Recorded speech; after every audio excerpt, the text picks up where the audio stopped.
The Bismarck Police Department says it used the Blue Alert system for the first time this afternoon, and it's used when there's a threat made against law enforcement. The air quality right now might seem clear and clean, but I could be breathing in particles from a wildfire hundreds of miles away. Hey guys, right now I'm at Mandan Indian Village, and as you can see, it's a little hazy outside.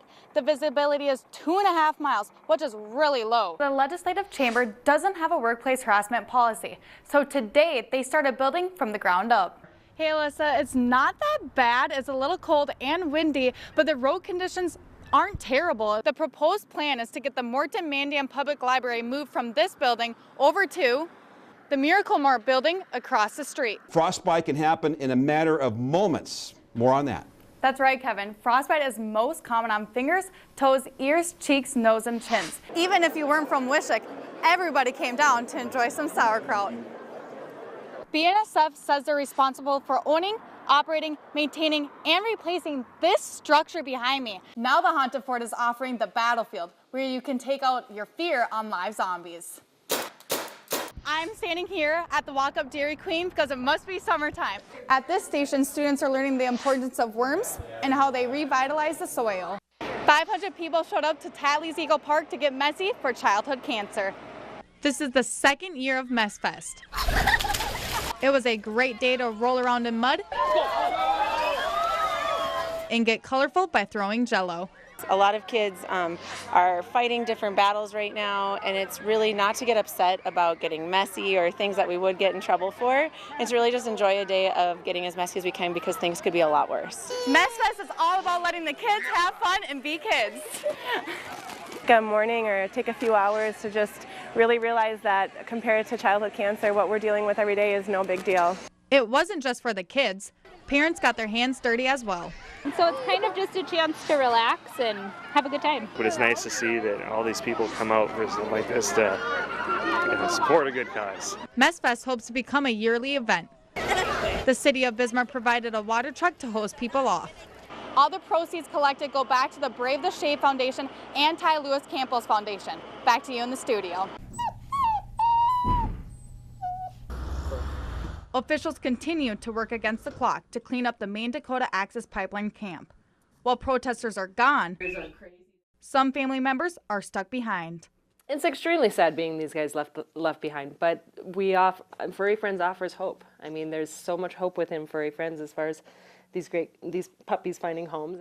Furry Friends Rock and Rescue is going back to the protest camp to pick up more animals, but they say they're having a hard time because of the heavy, loud machinery that's being used to clean up the area. It's a mess down there, so it's really, really hard to find these animals and get them. They're planning to go back to the camps every weekend if they have enough volunteers and if they're able to get into the campsite. We have a couple cases of mange. We might have some, I know that we've had problems with some claws that haven't been clipped before. The 2 dogs that have been saved have shown symptoms of being out in the North Dakotan weather with frostbite ears and patchy fur. If they stay with us, we help them find their forever homes. If somebody has left a dog behind and they're looking for that dog, we hope they'll contact us so we can help them find their dogs. Furry Friends says that their first priority is to keep these dogs warm and fed and to make sure that they're healthy. Livestock and perishable produce haulers say they're concerned with the new regulation because it doesn't let them do their job. Kirk Carley is a trucker who hauls food and perishable items. He's one driver who says he thinks the new electronic logging device is a bad system. This new law with this e-logs, it causes people to drive stupid. It causes people to speed in the truck stop, speed in the construction zone, and do stupid stuff that normally they wouldn't do because they're shoving the regulations on you, and it sets you up to fail.